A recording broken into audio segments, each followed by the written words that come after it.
ಶ್ಯಾಮ್ ಸುಂದರ್ ಅವರು ಕೂಡ ಈಗ ನಮ್ಮೊಂದಿಗೆ ಸಂಪರ್ಕದಲ್ಲಿದ್ದಾರೆ. ಶ್ಯಾಮ್ ಸುಂದರ್ ಸರ್ ನಮಸ್ಕಾರ. ನಮಸ್ಕಾರ ನಮಸ್ಕಾರ ಹೇಳಿ. ನೋಡಿ, ರಾಮನಗರದಲ್ಲಿ ವಕೀಲರ ಒಂದು ಧರಣಿ ಆಯಿತು. ಹಾಗಂತ ನಾವು ಪೊಲೀಸರ ವಿರೋಧಿ ಅಂತಲ್ಲ. ವಕೀಲರ ಆ ಒಂದು ಅಹೋರಾತ್ರಿ ಧರಣಿ ನಾವು ನಿಂತು ವರದಿಯನ್ನ ಮಾಡಿದ್ವಿ. ತಪ್ಪು ಯಾರೇ ಮಾಡಿರಲಿ ಸರ್, ತಪ್ಪು ಯಾರೇ ಮಾಡಿರಲಿ, ಅದನ್ನು ತಪ್ಪೇ ಅಂತಲೇ ಹೇಳುವಂಥ ಕೆಲಸವನ್ನು ನಾವು ಮಾಡ್ತೀವಿ ವಿನಃ ಅದು ಸರಿ ಅಂತ ನಾವು ವಾದ ಮಾಡೋದಕ್ಕೆ ಹೋಗೋದಿಲ್ಲ. ಆದರೆ ಇವತ್ತು ನೀವು ಗಮನಿಸ್ದಂಗೆ, ನೀವು ಮೊನ್ನೆ ಕೂಡ ಮಾತಾಡ್ತಾರೆ, ತುಂಬ ಚೆನ್ನಾಗಿ ಮಾತಾಡಿದ್ರಿ ಮೊನ್ನೆ. ಇವತ್ತು ನೋಡಿ, ರಾತ್ರೋರಾತ್ರಿ ಜೈಲಲ್ಲಿರುವಂಥ ನಮ್ಮ ಪತ್ರಕರ್ತರನ್ನ ಒಂದು ನಿರ್ಜನ ಪ್ರದೇಶಕ್ಕೆ ಕರ್ಕೊಂಡು ಹೋಗ್ತಾರೆ. ಅದು ಖಾಸಗಿ ವಾಹನದಲ್ಲಿ. ಈ ಕ್ರಿಕೆಟ್ ಆಡ್ಬೇಕಾದ್ರೆ ಹಾಕೋತಾರಲ್ಲ ಹೆಲ್ಮೆಟನ್ನು, ಆ ಹೆಲ್ಮೆಟ್ ಹಾಕ್ಕೊಂಡು ಹೋಗ್ತಾರೆ. ಆ ಥರ ಮಾತಾಡಕ್ಕೆ ಬಂದರೆ ಬಾಯಿ ಮುಚ್ತಾರೆ, ಪೊಲೀಸ್ನವ್ರು ಮುಖ ಮುಚ್ಕೊಳ್ತಾರೆ. ಇದನ್ನು ಹೇಗೆ ನೋಡ್ತೀರಿ ನೀವು? ಈಗ ಅವರನ್ನ ಪೊಲೀಸ್ ಕಸ್ಟಡಿಗೆ ಒಂದು 10 ದಿನಕ್ಕೇನೋ ಪೊಲೀಸ್ ಕಸ್ಟಡಿ ಕೊಟ್ಟಿದ್ದಾರೆ ಅಂತ ನನ್ಗೆ ಹೇಳಿದ್ರು ಪತ್ರಕರ್ತರು. ಈಗ ನೋಡಿ, ಯಾಕೆ ಕರ್ಕೊಂಡು ಹೋಗ್ತಾರೆ ಅಂದ್ರೆ, ಪೊಲೀಸ್ ಕಸ್ಟಡಿಗೆ ಯಾಕೆ ಕೊಡ್ತಾರೆ ಅಂದ್ರೆ, for the purpose of investigation ಬೇಕು. ನಾವು ಇವರಿಂದ ವಿಷಯಗಳು ತಿಳ್ಕೊಬೇಕು, ಇವರನ್ನ ಯೂಸ್ ಮಾಡ್ಕೊಂಡು ಇಂತಿಂಥ ಜಾಗಕ್ಕೆ ಕರ್ಕೊಂಡು ಹೋಗ್ಬೇಕು. ಈ ಎಲ್ಲ ರಿಮ್ಯಾಂಡ್ ಅಪ್ಲಿಕೇಶನ್ ಅಲ್ಲಿ ಹೇಳಿರ್ತಾರೆ. ಆ ರಿಮ್ಯಾಂಡ್ ಅಪ್ಲಿಕೇಶನ್ ಅಲ್ಲಿ ಹೇಳಿರ್ತಕ್ಕಂಥ ವಿಷಯಗಳು ನ್ಯಾಯಾಲಯಕ್ಕೆ ಅನ್ನಿಸ್ಬೇಕು. ಎಸ್, ಇವು ಒಪ್ಪಲರ್ಹವಾದಂತ ವಿಷಯಗಳು, ಈ ಇಂತಿಂಥ ಪರ್ಪಸ್ಗೆ ನಮ್ಗೆ ಇವ್ರು ಪೊಲೀಸ್ ಕಸ್ಟಡಿ ಬೇಕು ಅಂತ ಕೇಳ್ತಾ ಇದ್ದಾರೆ. ಸೊ ಹಾಗಾಗಿ ಒಪ್ಪಲರ್ಹವಾದಂತ ವಿಷಯಗಳು ಅಂತ ಹೇಳಿ ಆ ಆಧಾರದ ಮೇಲೆ ಪೊಲೀಸ್ ಕಸ್ಟಡಿಗೆ ಕೊಡ್ತಾರೆ.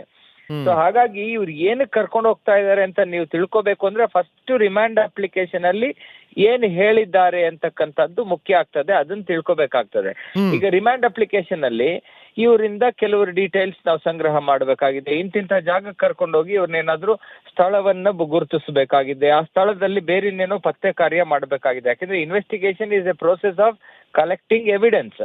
ಸೊ ಹಾಗಾಗಿ ಆ ರಿಮ್ಯಾಂಡ್ ಅಪ್ಲಿಕೇಶನ್ ಅಲ್ಲಿ ಏನಾದ್ರೂ ಹೇಳಿದ್ರೆ, ಇಂಥ ಜಾಗಗಳಿಗೆ, ಹಲವಾರು ಜಾಗಗಳಿಗೆ, ಇವ್ರು ಓಡಾಡಿರ್ತಕ್ಕಂಥ ಜಾಗಗಳಿಗೆ ನಾವು ಕರ್ಕೊಂಡೋಗಿ ಮಹಜರ್ ಮಾಡಬೇಕು, ಅಲ್ಲೆಲ್ಲ ಇವುಗಳನ್ನ ಸಾಕ್ಷ್ಯಾಧಾರಗಳನ್ನ ಸಂಗ್ರಹ ಮಾಡಬೇಕು ಅಂತ ಕೇಳಿದ್ರೆ, ಆ ಒಂದು ರಿಮ್ಯಾಂಡ್ ಅಪ್ಲಿಕೇಶನ್ ಅಲ್ಲಿ ಇರ್ತಕ್ಕಂಥ ಸಂಗತಿಗಳ ಆಧಾರದ ಮೇಲೆ ಇವ್ರು ಮಾಡ್ತಾ ಇರ್ತಕ್ಕಂಥ ಚೇಷ್ಟೆಗಳಿಗೆ ಒಂದು ಸ್ವರೂಪವನ್ನ ಕೊಡಬಹುದು.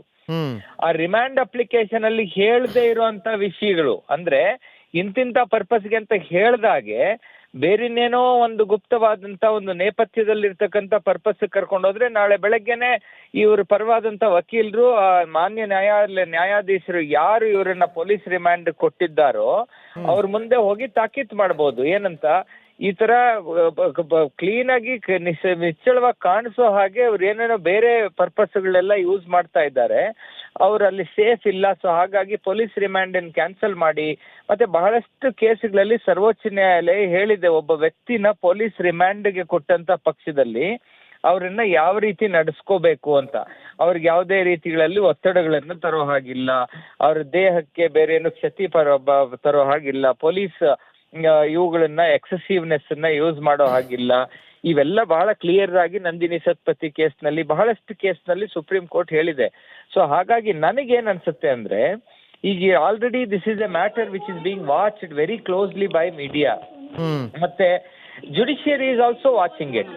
ನ್ಯಾಯ ಇಷ್ಟೆಲ್ಲ ಇದ್ರೂ ಸಹ ಅವ್ರನ್ನ ಪೊಲೀಸ್ ಕಸ್ಟಡಿ ಕೊಟ್ಟಿದ್ದಾರೆ ಅಂದ್ರೆ, they must have brought some extraordinary grounds against this journalist. So ಅದೇನಾದ್ರೂ ಆ ತರ ಒಂದು ಎಕ್ಸಾಜರೇಟೆಡ್ ಗ್ರೌಂಡ್ಸ್ ತಂದು ಪೊಲೀಸ್ ರಿಮ್ಯಾಂಡ್ ಕೊಟ್ಟಿದ್ದಾರೆ, ಆ ನ್ಯಾಯಾಧೀಶರು ಮಾಡಿರ್ತಕ್ಕಂಥ ಆರ್ಡರ್ ಸಹ ಸರಿ ಇಲ್ಲ, ಪೊಲೀಸ್ ರಿಮ್ಯಾಂಡ್ ಕೊಡಬಾರ್ದಾಗಿತ್ತು ಒಬ್ಬ ಪತ್ರಕರ್ತನ ಅಂತ ಅನ್ಸಿದ್ರೆ, ಅದನ್ನ ಅಲ್ಲಿರ್ತಕ್ಕಂಥ ಲಾಯರ್ಸು, ಇವ್ರಿಗೆ ಸಂಬಂಧಪಟ್ಟಂತ ಲಾಯರ್ಸ್, ನಾನು ಮೊನ್ನೆನೆ ಹೇಳಿದಾಗೆ ಹೈಕೋರ್ಟ್ ನಲ್ಲಿ ಒಂದು ಪಿಟಿಷನ್ ಹಾಕ್ಬೋದಾಗಿತ್ತು, ಸರ್ವೋಚ್ಚ ನ್ಯಾಯಾಲಯದಲ್ಲಿ ಆರ್ಟಿಕಲ್ 32. ಯಾಕಂದ್ರೆ ಒಬ್ಬ ಇನ್ವೆಸ್ಟಿಗೇಟಿವ್ ಜರ್ನಲಿಸ್ಟ್ ಯಾರಿರ್ತಾರೆ ಅಥವಾ ಪತ್ರಕರ್ತರ ಸ್ವಾತಂತ್ರ್ಯಕ್ಕೆ ಧಕ್ಕೆ ತರುವಂತ ಕೇಸ್ ಇದು. ಹಾಗಾಗಿ ಇಂಥ ಕೇಸ್ಗಳನ್ನ ಇನ್ವೆಸ್ಟಿಗೇಷನ್ ಅಂತಕ್ಕಂಥ ನೆಪದಲ್ಲಿ ಯಾವುದೇ ಕಾರಣಕ್ಕೂ ಇಟ್ಕೋಬಾರ್ದು ಅಂತಕ್ಕಂಥ ಇವುಗಳನ್ನ ಇಲ್ಲಿ ಆಲ್ರೆಡಿ ಮಾಡ್ಬೇಕಾಗಿತ್ತು. ಅದನ್ನ ಮಾಡಿಲ್ಲ ಅಂದ್ರೆ ಇವುಗಳನ್ನೆಲ್ಲವನ್ನೂ ನೀವು ಸಹಿಸ್ಕೋಬೇಕಾಗುತ್ತೆ. Judiciary has a remedy for everything.